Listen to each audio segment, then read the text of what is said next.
ahí el engañamuchachos del empleo público, se emitieron varios decretos de urgencia, bonificaciones, un poco para incrementar, pero esos montos no tenían carácter remunerativo ni pensionable. Las pensiones que actualmente se están pagando en el sector público ya no son sostenibles, ya no son financiadas por los propios trabajadores. Existen más adultos mayores y menos jóvenes. Y si tenemos una tasa de empleo informal del más del 70%, imagínate cómo pretendemos recaudar esos aportes. O sea, ¿no llega a la remuneración mínima vital? En algunos casos, dependiendo del grupo ocupacional, posiblemente esté oscilando entre 1.000 y 1.200. En el caso de los trabajadores 276, claro, su política de ingresos siempre ha sido precaria. Propuestas populistas, propuestas antitécnicas, propuestas que no tienen sustento alguno y propuestas que finalmente lo que conlleva a nuestro Perú pues es de que finalmente muchas personas estén más desprotegidas, ¿no? El policía o el militar puede no llegar a 10.000 soles como pensión al final en su supuesto, vejez, no. pero se le va a dar 10.000 porque es lo que gana. Efectivamente, la nivelación pensionaria está proscrita, pese a que el Tribunal Constitucional en la sentencia 050-2004, acción de inconstitucionalidad del año 2005, señaló que la nivelación pensionaria es un abuso de derecho, pese a que la Comisión Interamericana de Derechos Humanos, cuando el caso llegó al Sistema Interamericano de Derechos Humanos, también señaló, literalmente dijo, es un privilegio para pocos en perjuicio de muchos, en perjuicio de la sociedad. De lo que tú estás recaudando con las aportaciones de los militares y policías, posiblemente eso simplemente configure el 30%. Y el otro, El 70% Sale de mi lo bolsa. financia el Estado con el Tesoro Público, con los impuestos de todos los peruanos y todas las peruanas. ¿Cómo pretendemos recaudar esos aportes directamente? extraoficialmente yo que soy AFP, yo le estoy pagando también a quienes se afilia de la ONP. A todos. O sea, yo soy AFP oficialmente, pero extraoficialmente soy también ONP. Porque tú pagas no solamente tus contribuciones como trabajador Claro. formal, sino también tú por consumir, por comprar tus víveres Le en pago una la bodega. fundación a un ONP. Efectivamente, tú pagas impuestos. Le doy la bienvenida al doctor Javier Paitán a la tribuna de entrevistas de LP. Doctor, bienvenido. ¿Cómo está? Muy buenos días, Francisco. En principio, agradecer nuevamente la invitación por LP Pasión por el Derecho y gustoso en poder conversar y también dar a conocer algunos aspectos muy importantes que nos trae esta nueva ley de presupuesto del sector público para el año fiscal 2025, referido posiblemente a dos aspectos centrales, ¿no? Empleo público y el sistema de pensiones en el Perú.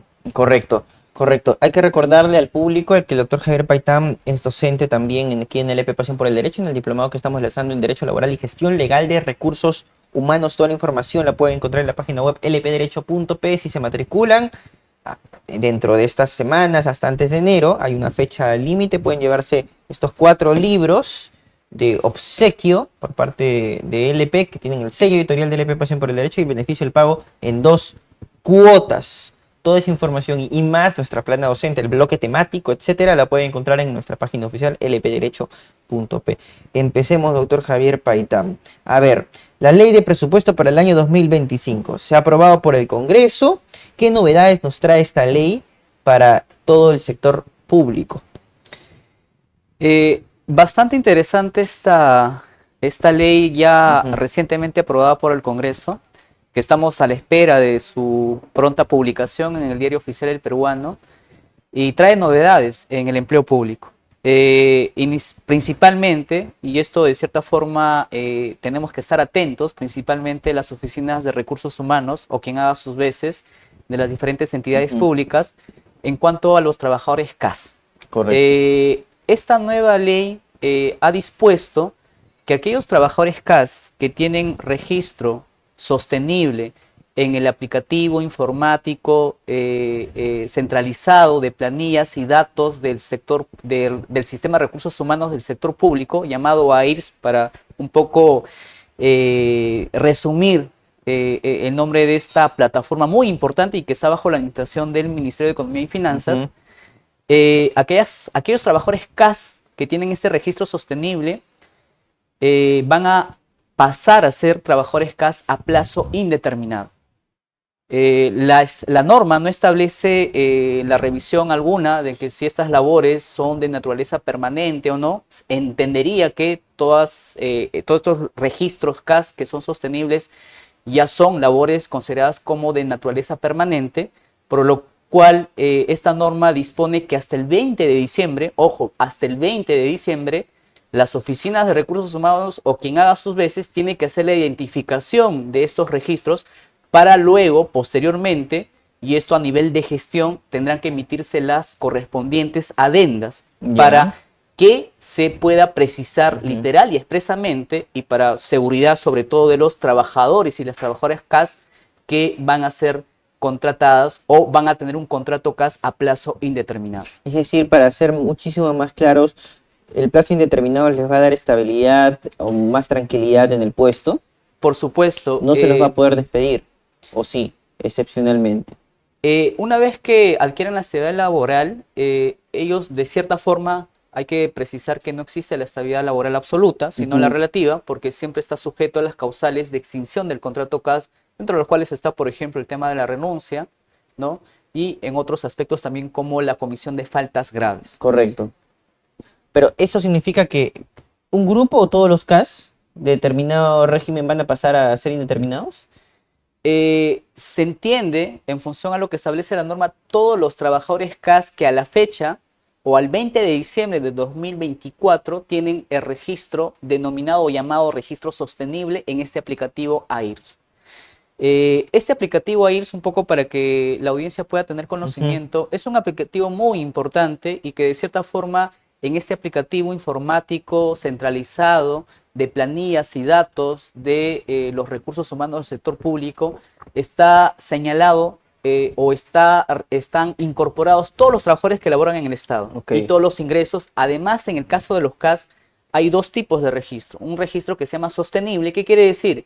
Que este registro se puede prorrogar por un año más en aspectos presupuestales. Y otro tipo de registro que se llama temporal para aquellos trabajadores que solamente van a cumplir una labor a nivel presupuestal por un ejercicio presupuestal. Ok, ¿van a haber incrementos también para el sector público en el 2025? Sí, esa es otra novedad muy importante.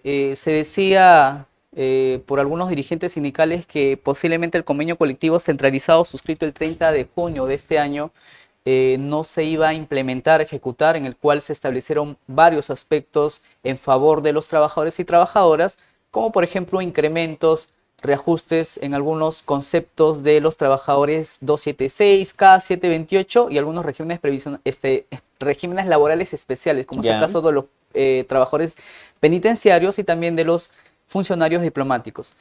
En esta nueva ley de presupuesto, ya aprobado por el Congreso, reitero, por ejemplo, se está estableciendo lo que se señaló ya en el convenio colectivo centralizado respecto al traslado de un monto llamado monto único consolidado, en el caso de los trabajadores 276, esto de cierta forma un descuento, lo voy a explicar mejor.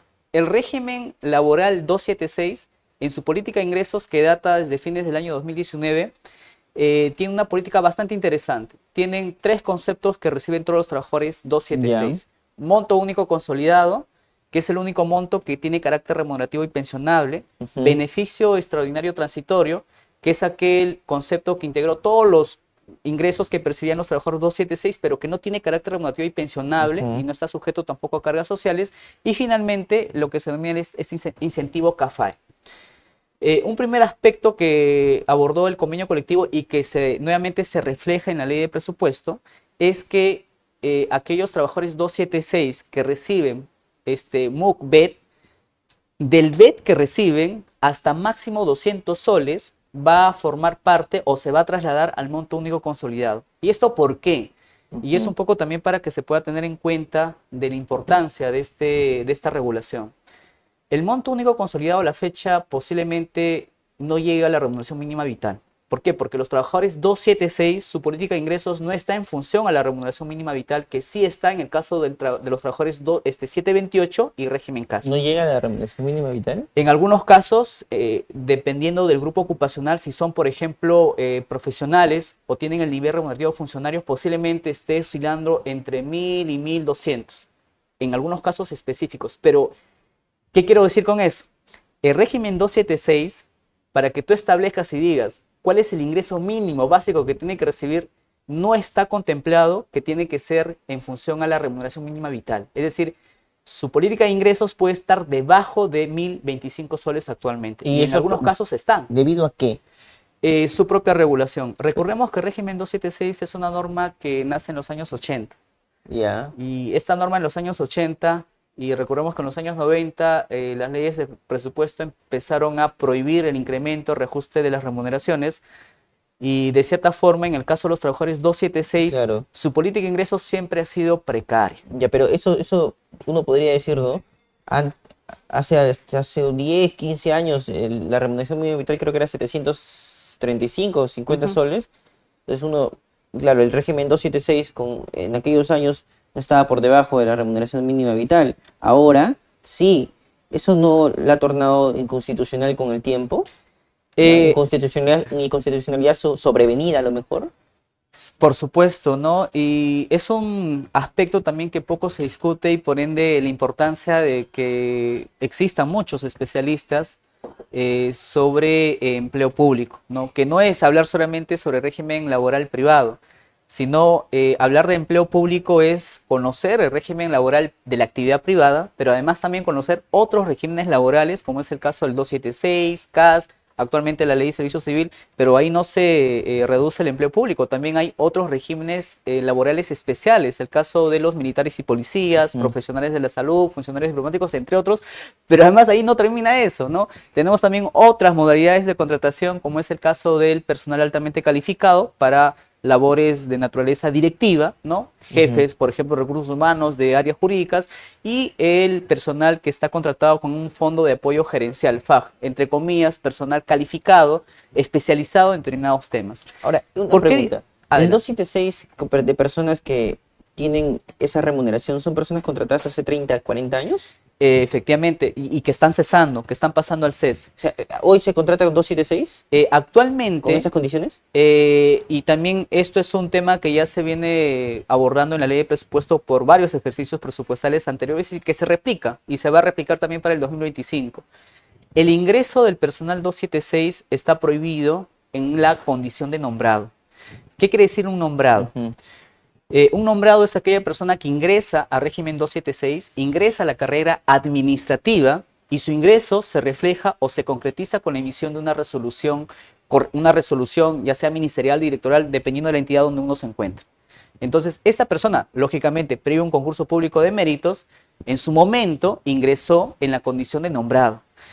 Actualmente se está permitiendo, y bueno, desde hace muchos años, en razón también a la ley 24041, que habla de los contratados. Ya. La ley de presupuesto prohíbe el ingreso de personal nombrado, es decir, ninguna entidad pública está habilitada de contratar o de permitir un concurso público de méritos para que tenga personal nombrado. Ujú. Solo está permitido la incorporación de personal 276 en la condición de contratado. Pero, En la condición de contratado, como ustedes sabrán, esto se va a reflejar con la suscripción de un contrato, previo, lógicamente, a un concurso público de ok. méritos en igualdad de oportunidades.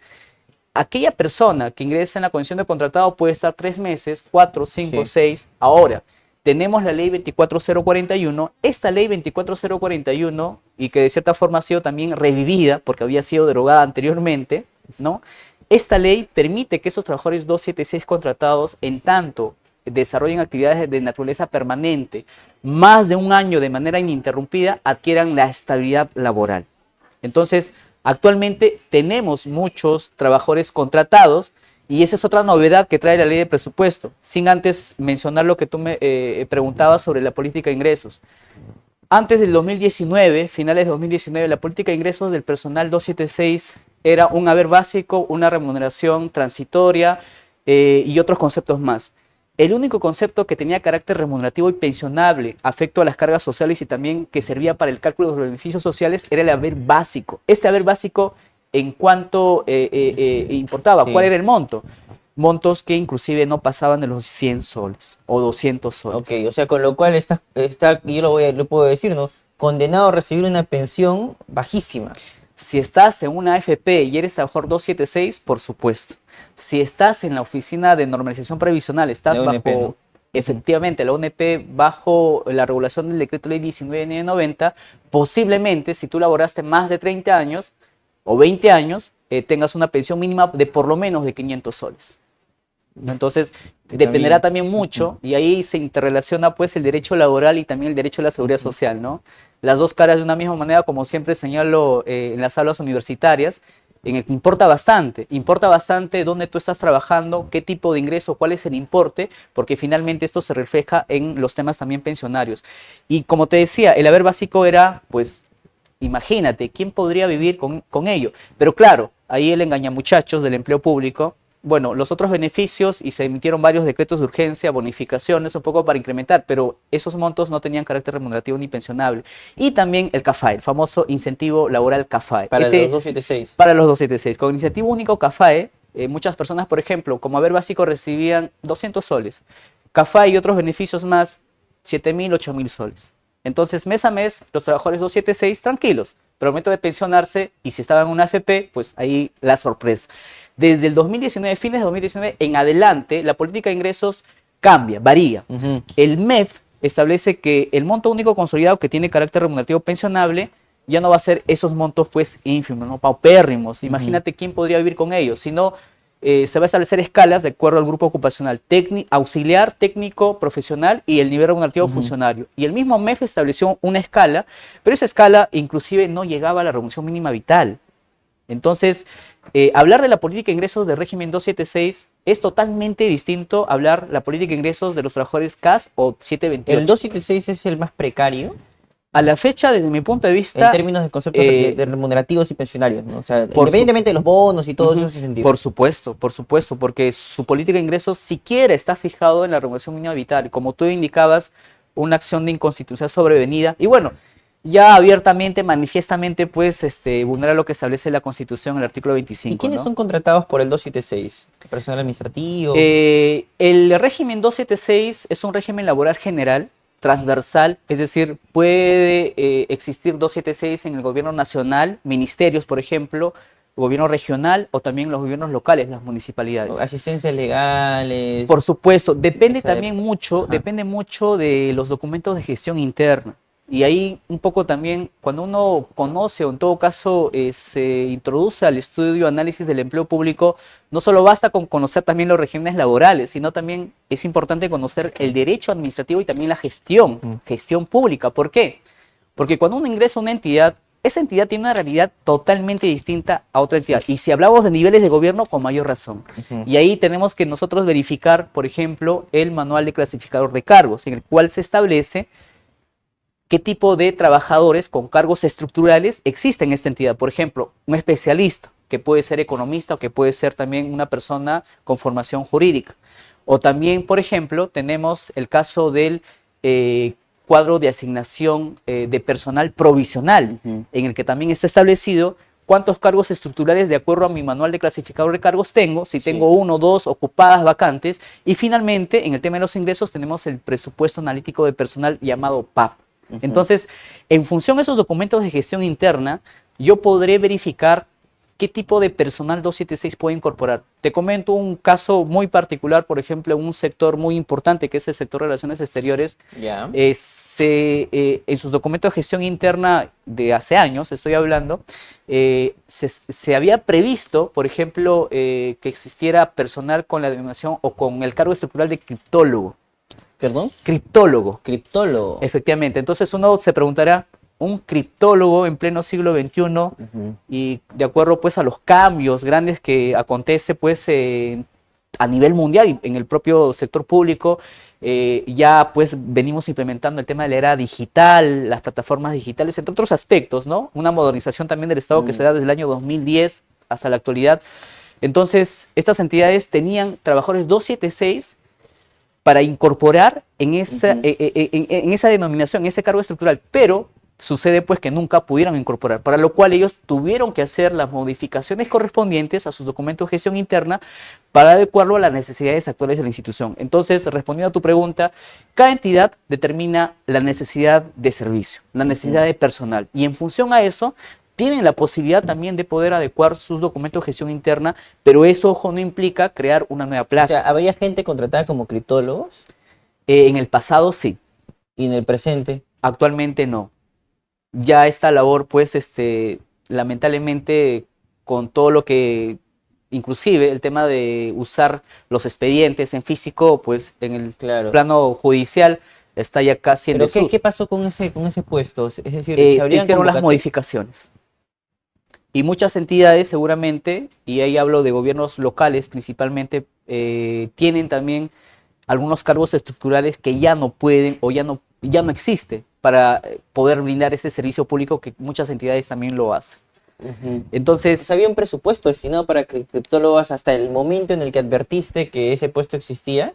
mira, todo el personal 276, para que pueda ser incorporado, primero tiene que verificarse que exista la plaza. Es decir, Y existía esa plaza. efectivamente. ¿Y esa plaza dónde tiene que estar? Tiene que estar en el cuadro de asignación de personal. Actualmente es un cuadro de asignación personal provisional porque estamos en el marco del tránsito de la Ley de Servicio Civil. Pero existía esa plaza y estaba en el cuadro. Efectivamente. Y además de eso, tiene que existir la certificación presupuestal. Es decir, tiene que haber presupuesto. Tiene que haber plaza vacante, Ya. pero no solamente vacante, tiene que estar presupuestada. Ujú. Únicamente cuando tú tengas esta plaza vacante presupuestada, y ojo, adicionalmente, esa plaza tiene que estar registrada en este aplicativo famoso que ya no voy a decir el nombre completo, el AIRS, que está bajo la administración del MEF. Si cumple con ese requisito, las entidades públicas, en razón a la actual ley de presupuesto y la que se viene para el 2025, puede incorporar personal, pero bajo la condición únicamente de contratado. Pero hay una sorpresa para el tema del nombramiento. La ley de presupuesto también, en razón al convenio colectivo centralizado suscrito este año, ha dispuesto, ha habilitado de que se pueda hacer nombramientos. Ya. Es decir, aquellas personas que están en la condición de contratados, ¿no? Hasta la entrada de la vigencia de esa ley de presupuestos, se entendería que hasta fines de este año, cuenten con 3 años consecutivos de labores en esa condición o 4 años de manera alternada bajo la condición de contratados, ellos pueden ser candidatos a que sean nombrados. Ya. Ahora, esa disposición que establece la nueva ley de presupuesto del año 2025 seguramente va a ser reglamentado por parte de Servir. Servir va a emitir seguramente unos lineamientos para efectos de establecer los requisitos y condiciones adicionales que se tienen que cumplir. Ujú. Correcto. Correcto. Vamos a pasar a hablar del contrato administrativo de servicio, el régimen CAS, y además de un tema que ha pasado desapercibido, lo que venía comentando en la introducción de esta entrevista sobre la situación de los militares y policías. Pero antes de eso, sí me queda una duda. Cuando advirtió que existía ese puesto criptólogo, ¿verdad? Pero a lo mejor no muchos saben que es un criptólogo. Es un experto en descifrar comunicaciones secretas Sí, entre en parte, estados, efectivamente. ¿no? O custodiarla o protegerla, a lo mejor, O ¿no? archivos, efectivamente. Mire, es una curiosidad propia de su especialidad, pero no, yo jamás pensaría que habían criptólogos en el Ministerio de Relaciones Exteriores. Pero concretamente sí había un presupuesto, había una plaza, había una certificación presupuestaria para el puesto de criptólogo. ¿Y alguien lo ocupaba? En el pasado sí fue ocupado. Era un puesto Efectivamente, era un puesto que la institución lo requería, pero ahí tenemos que tener en consideración que con el tema de la modernización claro. del Estado, el tema de la implementación de los temas digitales, las plataformas, entre otros aspectos, y sobre todo ya otras normas también que tienen que ver con el tema del acceso a la información pública, la custodia, entre otros aspectos, entonces ese puesto, pues lamentablemente ya no se requiere en la Cuando lo actualidad. advirtió y había un presupuesto destinado para ese cargo, para ese puesto, ¿alguien lo ocupaba? No, ¿O quedaba así vacante? es ese puesto en ¿Liberado? algún momento, y eso también es público, ¿no? Porque uno puede ingresar a los portales web institucionales de varias entidades públicas, uno puede revisar el CAP, puede revisar el PAP y también puede revisar el manual de clasificador de cargos, y uno cuando hace esta revisión efectivamente estaba previsto. ¿Con eso qué te quiero decir, estimado Francisco? Es un régimen laboral de los años 80. Ujú. En los años 80, posiblemente la realidad social, económica e inclusive cultural en algunos aspectos, por supuesto, eran totalmente distintas a lo Sí. que actualmente vemos en el pleno siglo XXI. Ujú. En ese momento seguramente se hizo una estructuración de qué puestos requiere cada institución y algunos puestos pues siguieron pasando por más años, ¿no? Sin que se efectuase la modificación. Actualmente, y eso también es muy importante señalarlo, ¿Cómo se están dando esas modificaciones de los cargos estructurales? En razón al tránsito de la ley de servicio civil. La ley de servicio civil, de cierta forma, trae también esas novedades. Ya no hablamos ya aquí, pues, de solamente cada entidad va a establecer qué denominación va a tener un cargo, ¿no? Sino grupos de familia. El grupo de familia de abogados, grupo de familia de economistas, grupo de familia de administradores. Entonces, en función a esos estándares ya actuales, vigentes, es que los cargos también se tienen que adecuar. A mí también me sorprendió bastante que se haya regulado eso, pero eso no es ninguna novedad. ¿Por qué? Porque en su momento la entidad sí lo requería, ¿no? Y seguramente más adelante, para algunos sectores que tienen labores tal vez un poco particulares, ¿no? También se va a permitir la contratación de algún personal especializado en alguna materia. Correcto. Las pensiones, esta ley de presupuesto también incrementa las pensiones del sector público, de los trabajadores del sector público, sus pensiones de jubilación.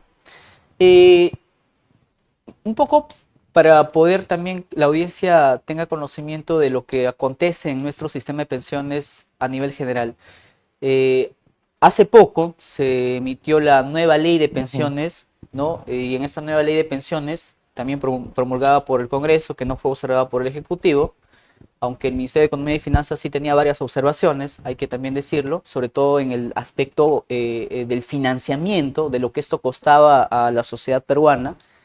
Se esperaba que en esta ley de presupuesto, por lo menos, algo se iba a decir, porque implementar una ley que no es cualquier cosa. Es una ley que de cierta forma no está tratando bienes muebles e inmuebles, está tratando de derechos humanos fundamentales, presentes y también futuros. Es la subsistencia de la gente cuando cumpla determinados años, ¿no? Efectivamente, ¿no? ¿Quién me protege cuando llegue a la vejez? ¿Quién me protege si yo me accidento? ¿Quién me protege si yo me enfermo? ¿Quién protege a los familiares en caso un trabajador o trabajadora fallece? Mi pensión debería Las ser. pensiones justamente cumplen un rol muy importante frente a ese tipo de contingencias, ¿no? Llama vejez, invalidez, accidentes. Entonces, la ley de presupuesto, lamentablemente, y tal vez es una lectura un poco crítica sobre este particular, no establece, por lo menos desde mi punto de vista, de cómo vamos a financiar esta nueva ley de pensiones que también ya está vigente, que está pendiente solo su reglamentación y que esperemos pues esto salga en los próximos meses. Lo que sí llama la atención es, de cierta forma, es que sí se está regulando o se está estableciendo posiblemente una mejora en un régimen previsional bastante especial. Un poco para que se pueda entender, nuestro sistema de pensiones en el Perú está conformado por un sistema público y también por un sistema privado. En el sistema público tenemos un régimen general que está bajo la administración de la ONP, en los que los afiliados de la 1990, los que se conocen así regularmente. Pero también tenemos regímenes previsionales especiales, ¿no? Y son tres en particular. El régimen previsional del Decreto Ley 2530, que ya está cerrado desde el año 2005, el régimen previsional de los funcionarios diplomáticos y el régimen previsional de los militares y policías, ¿no? Y en el sistema privado, pues tenemos las AFPs, ¿no? Ahí, de cierta forma, las AFP siguen vivas y van a seguir vivas, ¿no? Sin muchos cambios al respecto. La novedad que trae la ley de presupuesto es que en una disposición, como nos suele acostumbrar a veces el Congreso de la República, una disposición final transitoria, pues donde a veces uno ya está haciendo ya no la lee lectura, el documento, pues. efectivamente, ya no llega, ¿no? Establece dos aspectos. Primero, que los sectores competentes sobre el particular van a mandar una propuesta normativa al Ministerio de Economía y Finanzas en coordinación para que a través de un decreto supremo pues se incremente los ingresos de los militares y los policías. Los militares y policías a la fecha, su política de ingresos está regulada por un decreto legislativo número 1133, 1132, perdón. Los militares y policías. Efectivamente. Y ese decreto legislativo 1132 salió en el gobierno de Ollanta Humala, ¿no? Un poco para ordenar la situación, ¿no? Y en esa política de ingresos hay un concepto muy importante que se llama remuneración consolidada. Esa remuneración consolidada conglomera todos los ingresos que tenían carácter normativo o no carácter remunerativo. ¿Para qué? Para ordenar.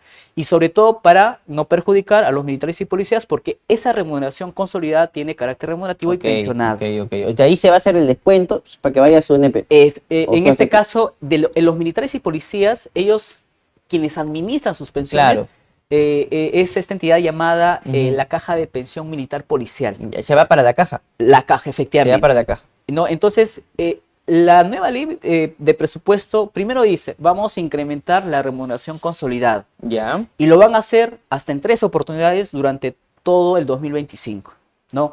Y uno se pregunta, oye, increíble, ¿no? Que en el régimen laboral, pues ellos tengan esa habilitación con una norma con rango de ley, ¿no? Para que se pueda hacer estos reajustes, esos incrementos. Y ahí un poquito volviendo al tema laboral público, si me permite, Francisco, en el caso de los trabajadores 276, K, 728, que son los regímenes laborales generales en el Perú, ellos tienen que ir a una negociación colectiva centralizada para recién conseguir incrementos. Incrementos, por ejemplo, que van a oscilar en 100 soles, ¿no? Que eso también la ley de presupuesto lo prevé. Y también el otorgamiento de un bono excepcional en la suma de 200 soles, que esto se tiene que pagar hasta enero del próximo año, que también la ley de presupuesto lo ha previsto. O sea, es decir, estos trabajadores que son la mayoría, por supuesto, que tienen ¿no? que hacer huelgas, plantones, Efectivamente, frente al Congreso. tienen que hacer muchas gestiones para, con el convenio colectivo centralizado, que eso es algo histórico también, ¿no? La negociación colectiva en materia económica pues estaba proscrita hace mucho tiempo. Y esto, lamentablemente, por decisiones políticas, pero ya conquistado eso, llegado a eso, pues tienen que hacer una lucha tremenda, porque negociar, sentarse con la PCM y las demás entidades competentes, pues no es un tema simplemente de decir quiero eso, no. O sea, posiblemente ellos han pedido más incremento porque la canasta básica también se viene incrementando. La realidad es distinta, ¿no? Los productos se vienen de primera necesidad, se vienen incrementando. Entonces, ¿quién puede vivir ahora con 1.025 soles? Pero claro, para el caso de los militares y policías, ¿no? Y con esto, académicamente, ¿no? Siempre nos remitimos al principio de igualdad, ¿no? O sea, igualdad para que se pueda también establecer incrementos, no solamente para un sector en particular, sino también para todos en general. Ese es un primer aspecto. La otra novedad que nos trae la ley de presupuesto es de que, además de que se va a incrementar esta remuneración consolidada de los militares y policías, también establece que se tiene que reajustar también el mismo procedimiento, decreto supremo por los entes competentes al MEF, para que las pensiones también puedan incrementarse, puedan reajustarse. Y ahí hay un aspecto muy importante. Ya, pero quiero ir en orden. A ver, en 3 momentos del 2025 a los militares y policías se les va a hacer un reajuste. Un reajuste en sus ingresos. En sus ingresos, ok. Es decir, en sencillo van a ganar 3 veces más. Perdón, claro, van a tener un aumento en 3 fases en 2025. Cada 4 meses, cada 3 meses no lo establece la ley, ¿o sí? Sí, hay de manera casi trimestral. Ya, que se les va a aumentar la remuneración, entonces. Eso por un lado. Por otro lado, su pensión también va a ser aumentada. Sí, efectivamente, ¿no? Y esa es una... ¡Qué tranquilidad! Es una novedad y que el público y la audiencia tiene que tener conocimiento, ¿no? Porque ahí vamos un poco a incidir tal vez en algunos aspectos que no necesariamente un abogado lo tiene que conocer una abogada, ¿no? Las pensiones en el sector público, y eso no es novedad, ¿no? Que están bajo la administración, ya sea de la ONP, ¿no? En el caso de la 19N90 y la 2530, en algunos casos, la 2530 hay que señalar que también está a cargo en algunos sectores, sobre todo el gobierno nacional, de algunos ministerios, ¿no? Pero que está en proceso de transferencia para que todos los casos de la 2530 también pasen bajo la administración y gestión de la ONP. Pero también tenemos este régimen especial previsional, ¿no? Que es de los militares y policías, que está bajo la administración de la Caja de Pensión Militar Policial. Esta Caja de Pensión Militar Policial y la ONP, en conjunto, pues son los que reciben los aportes, lo que ingresa, ¿no? Y además también por otros aspectos de inversiones, como por ejemplo... O sea, es la caja y la ONP. La ONP, ¿no? La caja para militares y policías, pero la ONP es para todos, pues. Para los que están bajo el decreto ley 1990. Sí, correcto, pero para quienes sean afiliados de la ONP, pero ahí si yo soy ONP, yo también meto mi dinero allí. Efectivamente, ¿no? Y eso también va a beneficiar a los policías y militares porque trabajan con la caja de la policía. No. Hay un poco para precisar. Los aportes los administran ellos, pero finalmente estos aportes, ellos simplemente están a cargo de que los aportes mes a mes se efectúen y ellos tienen un registro. ¿Por qué? Porque esos registros, en el caso de la ONP, por ejemplo, para que tú te jubiles, necesitas contar con 20 años de aportaciones. Pero el dinero en sí, a nivel de gestión, esto va a la SUNAT. Y la SUNAT como sabemos, recaba Ya, todos los sí. impuestos directos e indirectos, especiales como también son las aportaciones. Ahí seguramente en algún momento habrá una regulación en materia tributaria porque ese es otro mundo. En el caso de los militares y policías de manera similar, ¿no? Ellos recogen las pensiones, verifican que efectivamente La se está caja. haciendo la caja, ¿no? Pero finalmente eso también va al Tesoro Público, ¿no? Ahora, ellos anualmente hacen informes actuariales. Estos informes actuariales, y eso también es de conocimiento público, Ujú. uno puede revisar el portal web de la Caja de Pensión Militar y Policía porque ahí nos vamos a centrar y uno revisa las cifras, no es algo que se está inventando, está el informe. El último informe del año pasado está ahí publicado, ¿no? Lo que ingresa es más o menos, pongamos en porcentaje 30-40%. Lo que egresa no cubre ese 30-40% para el pago de las pensiones. Es decir, si ingresa, por ejemplo, del total, del 100% de lo que se tiene que pagar, para pagar ese 100% de lo que tú estás recaudando con las aportaciones de los militares y policías, posiblemente eso simplemente configure el 30%. ¿Y el otro? El Sale 70% de mi lo bolsa. financia el Estado con el Tesoro Público, con los impuestos de todos los peruanos y todas las peruanas. Y Sean formales, informales, todos pagamos impuestos. Y eso también se replica para el caso de la ONP. También la ONP publica sus informes actuariales y en estos informes actuariales eso tampoco no es novedad, pero las pensiones que actualmente se están pagando en el sector público ya no son sostenibles, ya no son financiadas por los propios trabajadores. ¿Por qué? Porque estamos frente a un fenómeno del envejecimiento poblacional en el que existen más adultos mayores y menos jóvenes. Y si tenemos una tasa de empleo informal de más del 70%, imagínate, entonces, ¿cómo pretendemos recaudar esos aportes directamente? extraoficialmente, yo que soy AFP, extraoficialmente, yo le estoy pagando también a quienes se afilia a la ONP. A todos. O sea, tácitamente yo soy AFP oficialmente, pero extraoficialmente soy también ONP. Porque tú pagas no solamente tus contribuciones como trabajador Claro. formal, sino también tú por consumir, por tomar tu bus, por comprar tus víveres Le en pago una la bodega. jubilación a un ONP. Efectivamente, tú pagas impuestos. Todos los peruanos pagamos impuestos. Los extranjeros, los formales, informales, todos pagamos impuestos. Esos impuestos van al Tesoro Público.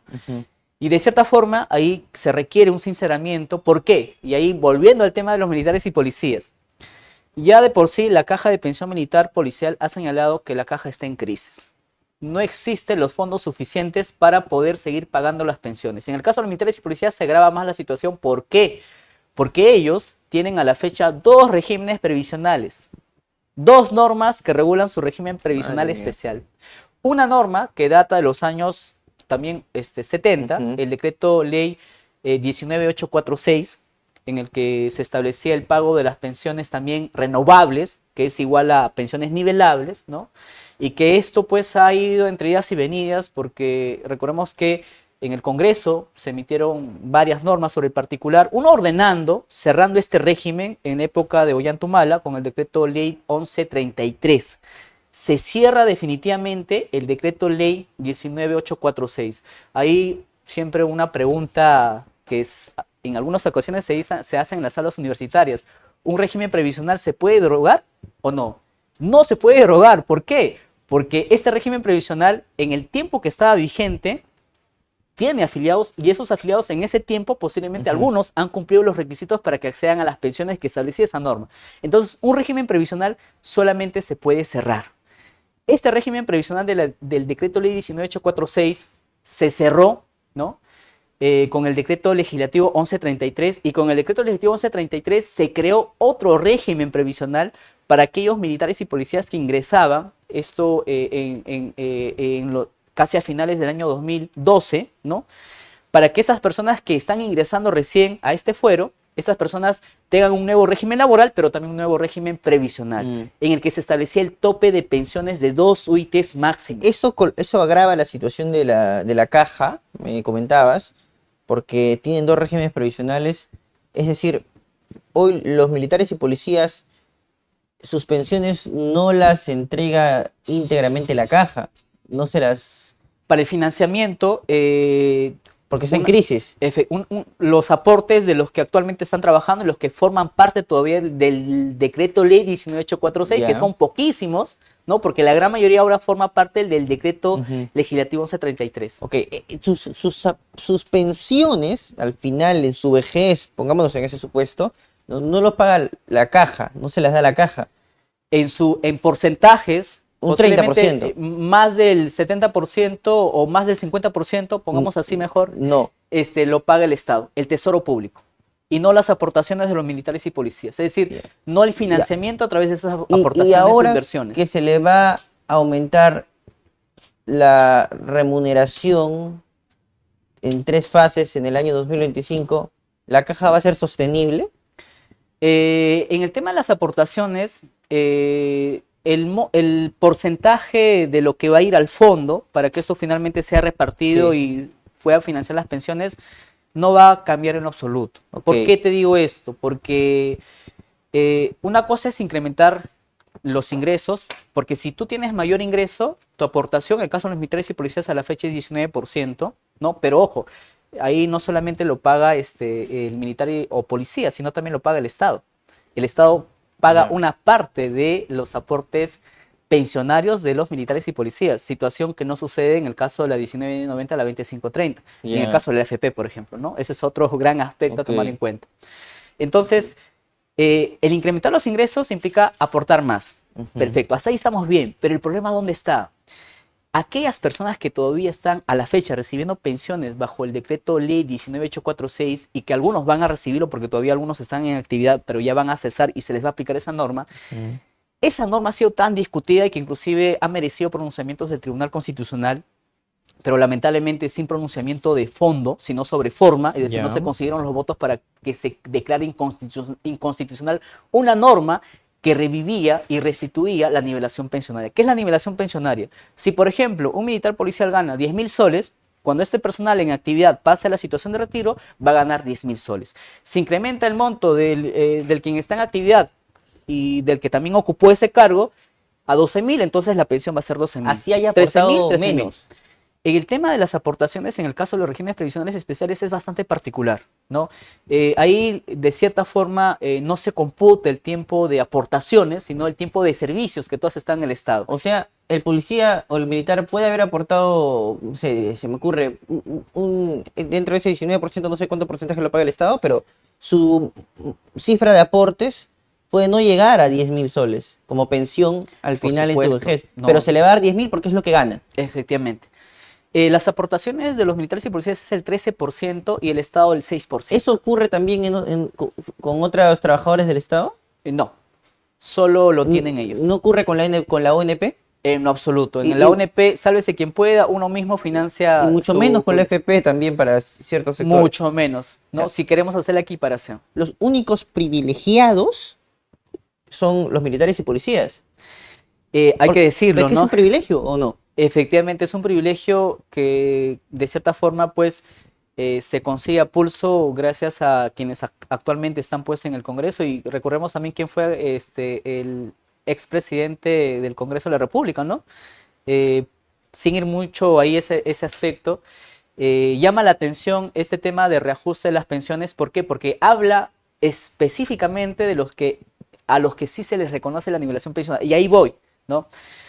Las personas que están en el decreto ley 19846, a la fecha a ellos se les reconoce la nivelación pensionaria, pese a que la Constitución, la primera disposición final transitoria, literal y expresamente señala que la nivelación pensionaria está proscrita, pese a que el Tribunal Constitucional en la sentencia 050-2004, acción de inconstitucionalidad del año 2005, señaló que la nivelación pensionaria es un abuso de derecho, pese a que la Comisión Interamericana de Derechos Humanos, cuando el caso llegó al Sistema Interamericano de Derechos Humanos, también señaló, literalmente dijo, la nivelación pensionaria, porque eso es un tema que se aplicó al decreto ley 2530 y también se aplica al caso de los militares y policías, señaló claramente que la nivelación pensionaria es un privilegio para pocos en perjuicio de muchos, en perjuicio de la sociedad. ¿Hoy hay quienes tienen ese privilegio o ese es un privilegio para el 2025 con la ley de presupuesto? Actualmente, en el caso de los militares y policías, tienen ese privilegio, como te comentaba, los que están bajo el amparo del decreto ley 19846. Y en la ley de presupuesto se señala, vamos a reajustar también las pensiones de los que forman parte del decreto ley 19846. Pero eso no va a ser reajuste. ¿Por qué? La segunda disposición final transitoria de la Constitución prevé reajuste. Ya. Ese reajuste está a cargo única, exclusivamente, de manera también excluyente del MEF. ¿Y cómo se da estos reajustes? El Ministerio de Economía y Finanzas, año tras año, por ejemplo, a través de decretos supremos, establece el reajuste de las pensiones para aquellas personas que tienen más de 65 años, pero que no pase su pensión de 2 UITs. El caso de la 2530. Razón por la cual, desde ya hace varios años, ha establecido reajustes de hasta 50 soles, 25 soles. Correcto. En el caso de los militares y policías, el reajuste no va a ser planteado únicamente por el sector de economía y finanzas, sino va a ser planteado propuesta de este sector. Y claro, este sector ya sabe que la nivelación pensionaria ya se tiene en este grupo de personas, este grupo de pensionistas, efectivamente, y también de defensa, ¿no? Entonces, lo que yo podría indicar en el lado académico, que estamos frente pues a una nivelación encubierta. Y ahí tenemos que tener bastante cuidado. ¿Por qué?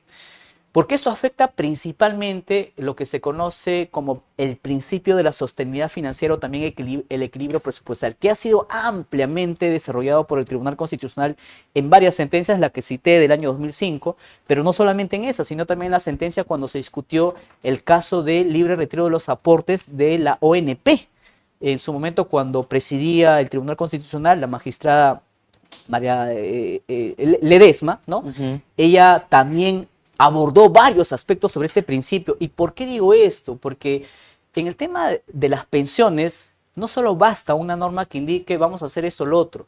Lo importante, lo más primordial en un sistema de pensiones es cómo se va a financiar eso, cómo se va a sostener esto a nivel económico, a nivel macro. O sea, que no nos sorprenda que a lo mejor nos cobren más impuestos. Posiblemente, o que no nos sorprenda que se descuide el sector educación o el sector salud u otros sectores también importantes. Y para tal vez poner la cereza en la torta, ¿no? El tema de, yo les decía, en el sistema de pensiones hay un público y un privado. Esos son regímenes previsionales contributivos obligatorios. Por el simple hecho de que tú seas trabajador, sea del sector público o privado, régimen laboral general o especial, tú aportas, estás obligado, así es lo que establece la norma. Pero desde el 2011, 2010, 2011, tenemos un régimen previsional no contributivo todavía incipiente, está en pañales. Hablo de pensión 65 y pensión para personas en estado de discapacidad. A la fecha, la pensión 65, el importe que se ha fijado es de 250 soles cada 2 meses. Aquellas personas que en su vida han estado en planilla, que en su vida han trabajado, pero que llegada a la etapa de la vejez requieren la atención del Estado, porque lo que establece nuestro modelo de Estado de Derecho constitucional, que el Estado tiene que hacerse cargo, es el primer y último garante en brindar la protección social de su sociedad. Entonces, en función a eso, también el gobierno de Ollanta se dio esta norma y a la fecha, a través de un decreto supremo, está a cargo del MIDIS, ¿no? Y esto va a pasar ahora a cargo de la ONP, 250 soles. La ley de presupuesto estableció, dijo, vamos a incrementar 100 soles más para ellos. Pero la pregunta es, pensión 65, ¿reciben todas las personas que están en esa situación de extrema pobreza y tienen 65 años o más? No, lo recibe un grupo bastante focalizado, ¿no? Y el monto de 250 soles ahora pasaría a 350 soles cada 2 meses. 350 soles, lo que recibiría un militar policial. Un militar policía pensionista, si hablamos de 2 UITs a la fecha, 2 UITs a la fecha es de 10.300 soles. 2 UITs. Esa es la pensión tope que está establecida en el decreto ley 1133 para los militares y policías. Y para los que están en ese régimen que ha sido cerrado, el decreto ley 19846, lo tengo que mencionar con norma para que se pueda entender mejor, esas personas no tienen tope. No tienen tope. Ellos podían recibir 12.000, 13.000, lamentablemente... ¿Y esa va a ser su pensión de jubilación? Esa es una pensión de cesantía más que jubilación. ¿Por qué? Porque en el caso de los militares y policías, ellos cuando pasan a la situación de retiro, no necesariamente por edad, sino por haber cumplido un tiempo de servicios o por decisión también discrecional de quien actualmente pues, es mandatario o mandataria del Estado. Pero con esta nueva norma, de la ley de presupuesto, con las nivelaciones, ese monto sin tope, ¿va a ser finalmente su pensión o no? Sin tope. Sin tope. Sin tope. Entonces, un poco versus pensión 65. Claro, con cifras, a ver, mira. ONP, ¿cuánto de pensión máxima? Creo que hasta 1.000 soles. con los bonitos y con lo que año tras año el MEF otorga. Pensión mínima 500 soles. 500 soles a 1000 soles. Promedio de pensión 800 soles pongamos. AFP, pensión promedio 1500, 1200, en caso pues tú hayas sido un trabajador que recibe más de 3000, 4000 soles. Así lo dicen los economistas. Si tú recibes menos de 3000, 4000 o vas a recibir siempre la remuneración mínima vital, no te afilies a una AFP, afíliate a una ONP. ¿Por qué? Porque en una AFP tú eres dueño de tu jubilación, lo que tú aportas, según una cuenta individual de capitalización, Sí. esa cuenta individual de capitalización se rentabiliza y finalmente el tiempo que tú laboraste, y si no tienes estabilidad laboral, por supuesto, pues es únicamente te devuelven lo que tú aportaste, Sí. ¿no? En este régimen previsional especial de los militares y policías, que tienen dos regímenes, ojo, uno cerrado, porque ya no ingresan más, pero hay muchos. Pero esos muchos no tienen pensiones con tope de 2 UITs. Los que sí tienen pensiones 2 UITs son los que están bajo el amparo del decreto legislativo 1133. Los que están bajo el amparo del decreto ley 19846 no tienen tope pensionario. Pese a que la Constitución desde el año 2005 prohíbe eso, pero ellos consiguieron esto a través de leyes y a través del pronunciamiento también del Tribunal Constitucional. Entonces, ellos posiblemente ganen 10.000, 12.000, 13.000, 14.000. Ahí será pues muy importante que en aras de la transparencia podamos enterarnos todos cuánto es que reciben los militares y policías o en cuánto va a implicar esos incrementos de la remuneración consolidada y también en cuánto va a implicar esos reajustes de las pensiones, ¿no? Entonces tienes 800 promedio, 1500 promedio, 10.000, 12.000 y si vamos al tema de la pensión 65, 250 y con el incremento para el próximo año, 350 soles. Entonces, inequidad dentro de nuestro sistema público de pensiones.